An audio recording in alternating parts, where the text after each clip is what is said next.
नमस्कार। और एक एक मिनट में बताएंगे आपको इस वक्त की सभी खबरें, लेकिन इससे पहले एक बड़ी खबर आ रही है। उत्तर प्रदेश पंचायत चुनाव को लेकर दाखिल याचिका पर सुप्रीम कोर्ट 26 मार्च को सुनवाई करेगा। मुख्य न्यायाधीश जस्टिस बोबड़े की अध्यक्षता वाली पीठ करेगी मामले की सुनवाई। आज ही उत्तर प्रदेश सरकार ने सुप्रीम कोर्ट में कैविएट दाखिल की है। कहा है कि जब पंचायत चुनाव को लेकर याचिका दाखिल जो हुई है उस पर सुप्रीम कोर्ट सुनवाई करे तो सरकार का भी पक्ष सुने। सुशील पांडे हमारे संवाददाता मेरे साथ जुड़ गए हैं। सुशील, क्या अपडेट मिल रहा है? यूपी का पंचायत चुनाव एक बड़ा मामला है जिसको लेकर एक अर्जी सुप्रीम कोर्ट में दाखिल की गई थी। हालांकि उस अर्जी में ये कहा गया था कि इलाहाबाद हाई कोर्ट ने जो फैसला दिया है उस फैसले की समीक्षा सुप्रीम कोर्ट करे, लेकिन सुप्रीम कोर्ट में आज ही उत्तर प्रदेश सरकार की तरफ से एक कैविएट अर्जी दाखिल की गई है और ये कहा गया है कि पंचायत चुनाव के मामले में सुप्रीम कोर्ट कोई भी आदेश जारी अगर करता है तो सबसे पहले उत्तर प्रदेश के भी पक्ष को सुना जाए। हालांकि सुप्रीम कोर्ट में आज जो वेबसाइट है उस पर यह लिस्ट किया गया है कि 26 मार्च को मुख्य न्यायाधीश एस बोबड़े की बेंच इस पूरे मामले की सुनवाई करेगी और सुप्रीम कोर्ट 26 मार्च को यह तय करेगा कि यूपी में होने वाले पंचायत चुनाव का भविष्य क्या होगा। इलाहाबाद हाईकोर्ट का जो फैसला है क्या सही है या फिर पंचायत चुनाव पर सुप्रीम कोर्ट रोक लगाएगा, क्योंकि मामला आरक्षण से जुड़ा हुआ है, काफी अहम मामला है। तो देखना यह है कि 26 मार्च को जब इस पूरे मामले की सुनवाई होगी तो क्या उत्तर प्रदेश सरकार को राहत मिलती है या फिर नहीं। तो अब तारीख तय हो गई है, 26 तारीख को सुनवाई होगी। ये इस वक्त की बड़ी खबर आपको बता रहे हैं। पंचायत चुनाव के मद्देनजर जो हाईकोर्ट का फैसला था साल को आधार बनाने का 2015 को कहा गया था, सरकार ने इसको मान भी लिया था, मगर ये अब सुप्रीम कोर्ट में भी याचिका पहुंची है तो सरकार ने कहा है कि हमारी भी सुनी जाए। 26 मार्च को होगी सुनवाई। और रुद्रपुर से बड़ी खबर है, दबंगों की यहां पर पिटाई हो गई है। कार सवार दबंगों ने एक युवक को पीट डाला। ओवरटेक करने को लेकर युवक की पिटाई हुई। युवक को पिटता देख लोगों को गुस्सा आया। गुस्साई भीड़ ने दबंगों को भी पीट डाला। पुलिस के सामने ही दबंगों की पिटाई कर दी। तो रुद्रपुर में पहले दबंगों ने एक युवक को पीटा और फिर लोगों ने दबंग को पुलिस के सामने, और फिर तो हुड़दंग किसी हालत। पुलिस के काबू में नहीं आ पा रही थी भीड़। गुस्साई भीड़ ने पुलिस के सामने ही दबंगों को पीट डाला। दरअसल कुछ दबंग एक युवक को पीट रहे थे। युवक को इस कदर पिटता देख लोगों का गुस्सा भड़का, लोग इकट्ठे हो गए और पुलिस भी आ गई, लेकिन पुलिस के सामने ही लोगों ने दबंगों की जमकर खबर दी।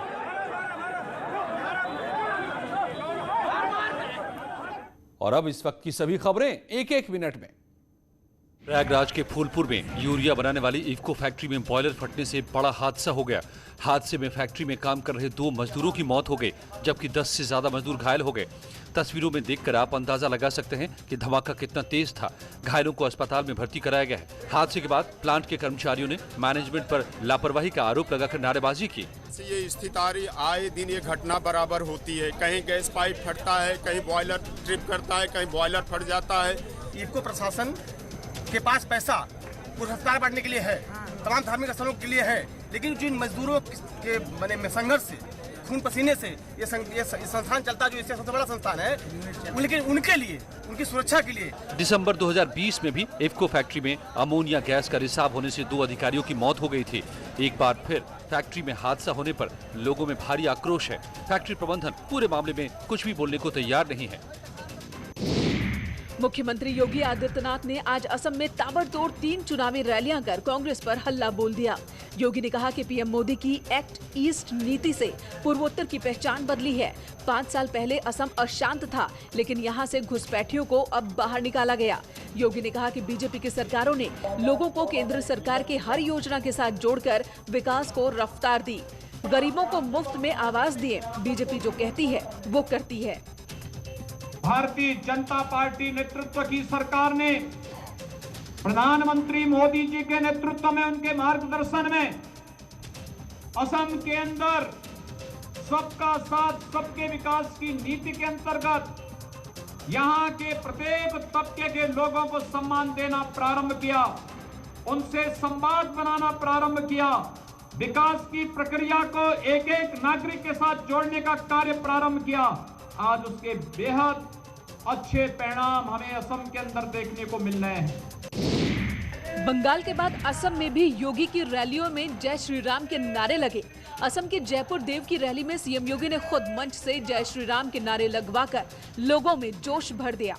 सीएम योगी ने कहा कि राम मंदिर एक भारत श्रेष्ठ भारत की पहचान है। दोनों हाथ मिला करके बोलेंगे मेरे साथ, दोनों हाथ मिला करके बोलेंगे। जहां तक मेरी आवाज जा रही है, इधर भी, इधर भी, इधर भी, उधर भी, सभी और पीछे भी स्टेडियम के अंदर बैठे हुए लोगों से मेरी अपील होगी, दोनों हाथ मिला करके मेरे साथ बोलेंगे जय जय श्री राम, जय जय श्री राम, जय जय श्री राम। कांग्रेस ने मंदिर निर्माण में अड़ंगा लगाया। लोग पूछते थे राम मंदिर कब बनेगा, लेकिन आज अयोध्या में राम मंदिर का निर्माण हो रहा है। देश भर से लोग भव्य राम मंदिर के निर्माण में आर्थिक सहयोग भी कर रहे हैं। केंद्र सरकार ने 45 साल से ज्यादा उम्र के सभी लोगों के लिए कोविड टीकाकरण शुरू करने का फैसला किया है। केंद्र कैबिनेट ने इस पर मुहर लगाई।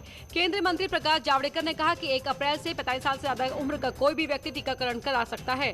जावड़ेकर ने बताया कि आज तक 4 करोड़ 83 लाख लोगों को वैक्सीन लग चुकी है। इनमें से 80 लाख लोगों को दूसरा डोज मिल चुका है। पिछले 24 घंटे में रिकॉर्ड 32.5 लाख लोगों को डोज दिए गए हैं। केंद्र ने एक्सपर्ट्स की राय लेने के बाद कोविशील्ड के डोज इंटरवल में बदलाव किया है। कोवैक्सीन की दूसरी डोज कब लगेगी, इस बारे में जावड़ेकर ने कहा कि आपको डॉक्टर बताएंगे।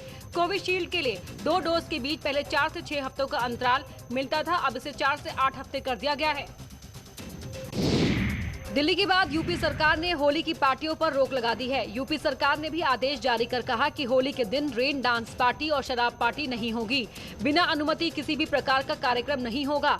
वहीं होली के दिन वाराणसी में गंगा स्नान पर रोक रहेगी। होली के दिन घाटों के किनारे धारा 144 लागू रहेगी। कोई भी आयोजन किसी तरह के पर्व के लिए भी वहाँ जिला प्रशासन से आप अनुमति मांगेंगे। उसके बाद वो प्रोटोकॉल जो हमने गाइडलाइन भेजा है सभी अधिकारियों को, उस प्रोटोकॉल का उनको मेंटेन करना पड़ेगा। गंगा में नाव संचालन और दूसरी तरफ जाने पर भी रोक रहेगी। वहीं कोविड के बीच होली और पंचायत को लेकर सरकार ने नई गाइडलाइन जारी की है। स्वास्थ्य मंत्री जयप्रकाश सिंह ने कहा कि आने वाले महीने बेहद संवेदनशील हैं। वायरस का जो माना जाता है और वैज्ञानिक के द्वारा जो कहा जाता है कि सेकेंड वेव, थर्ड वेव कभी कभी आता ही है। इस बार हमारे देश में सेकेंड वेव के रूप में फिर दोबारा आया है। कुछ राज्यों में तो थर्ड वेव में भी चला गया है। तो उसको देखते हुए उत्तर प्रदेश में भी अचानक कुछ केसेस बढ़े हैं। अभी हमारा कोई उस तरह के केसेस नहीं है जिस तरह के अन्य राज्यों में है, सीमित है मगर बढ़ रहे हैं। एक ट्रेंड पता चल जाता है। उत्तर प्रदेश कैडर की 3 आईपीएस ऑफिसर्स अमिताभ ठाकुर, राजेश कृष्ण, राकेश शंकर को जबरन रिटायरमेंट दे दिया गया।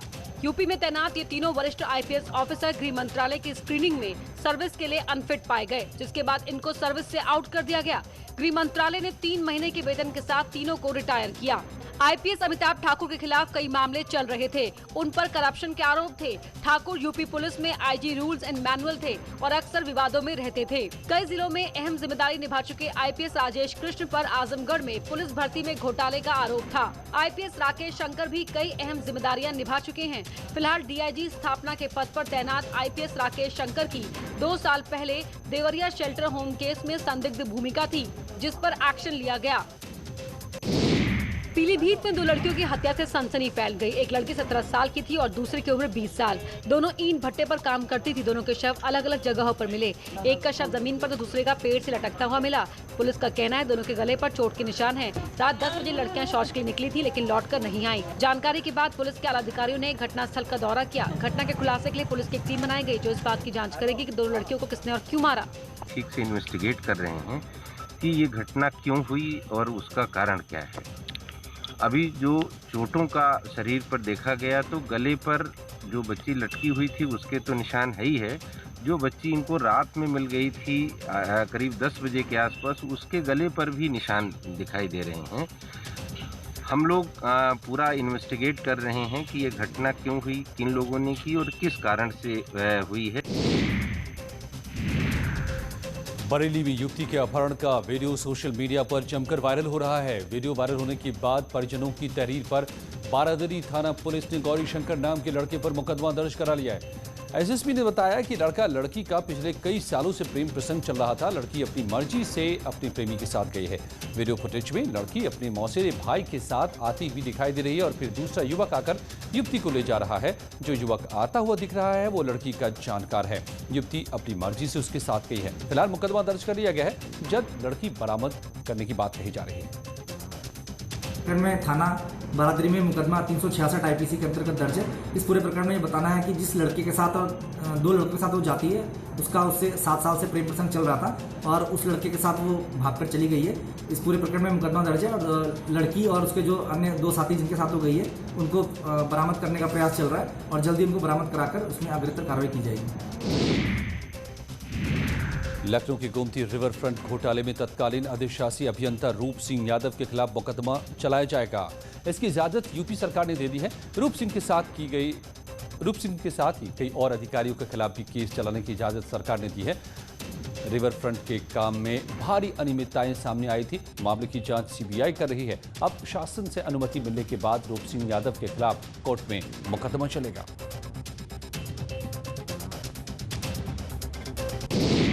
मुरादाबाद में नगर निगम की टैक्स वसूली टीम ने काट रोड पर एक विशाल मेगामार्ट शॉपिंग आउटलेट को सील कर दिया।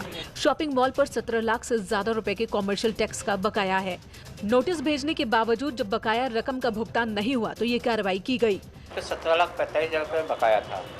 कई बार हमारे इंस्पेक्टर के, लेकिन इनके द्वारा पेमेंट नहीं किया गया है। तदुपरांत आज इसको सील किया गया। उनके द्वारा ये कहा गया कि क्या नाम है, शाम तक मैं पेमेंट करा दूँगा। तो मैंने कहा कि आप ठीक है, जब पेमेंट कराएंगे तब सील खोला जाएगा और आप इस संबंध में नगाड़ू जी से मिलिए। नगाड़ू जी का जो निर्देश होगा उसका पालन किया जाएगा। नगर निगम टीम ने पहले पूरे स्टाफ को मॉल से बाहर निकाला। उसके बाद मॉल का शटर बंद कर ताला लगाकर सील कर दिया। सीलिंग के वक्त अधिकारियों ने साफ कर दिया कि टैक्स का बकाया जमा कराने के बाद ही मॉल की सील खुल पाएगी। प्रदेश में निजी आईटीआई का बड़ा फर्जीवाड़ा सामने आया है। नए संस्थान खोलने और कोर्स की यूनिट बढ़ाने के नाम पर फर्जी बैंक गारंटी लगाई गई। चित्रकूट, उन्नाव समेत 12 जिले फर्जीवाड़े में शामिल पाए गए हैं। कानपुर मंडल में 10 से ज्यादा निजी आईटीआई संचालकों ने फर्जीवाड़ा किया है। इनमें 2 पर एफआईआर दर्ज कराने के भी आदेश दिए गए हैं। कानपुर के दहेली सुजानपुर की सरन आईटीआई में 6 लाख रुपए और औरैया के सोबरन सिंह आईटीआई ने 15 लाख की फर्जी बैंक गारंटी साल 2019 में लगाई। निदेशालय की जांच में इसका खुलासा हुआ था। नोडल प्रधानाचार्य को दोनों संस्थानों पर 2 महीने पहले एफआईआर दर्ज कराने के आदेश दिए गए थे, लेकिन अब तक किसी पर एफआईआर दर्ज नहीं कराए गए, जबकि इनकी मान्यता खत्म करने की भी बात हो रही है।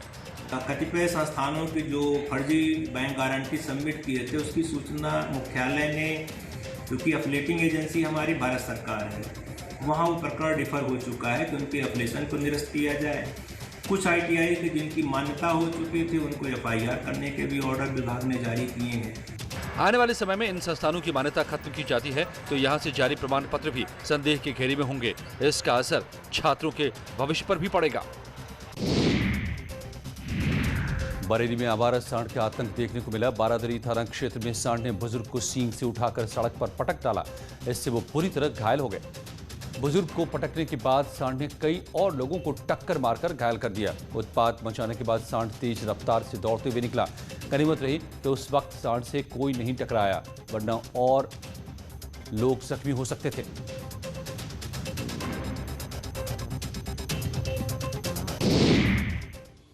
लौटते हैं कुछ ही पलों में और खबरों के साथ। चलते हैं कुछ और खबरों पर नजर एक मिनट में। उप मुख्यमंत्री डॉक्टर दिनेश शर्मा ने आज लखनऊ में सिविल हॉस्पिटल को वैक्सीन की पहली डोज लगवाई। टीका लगवाने के बाद उन्होंने कहा कि स्वदेशी कोविड वैक्सीन पूरी तरह सुरक्षित है। उन्होंने सभी प्रदेशवासियों से अपील की है कि स्वदेशी कोविड वैक्सीन के संबंध में किसी भी प्रकार की अफवाहों से बचें।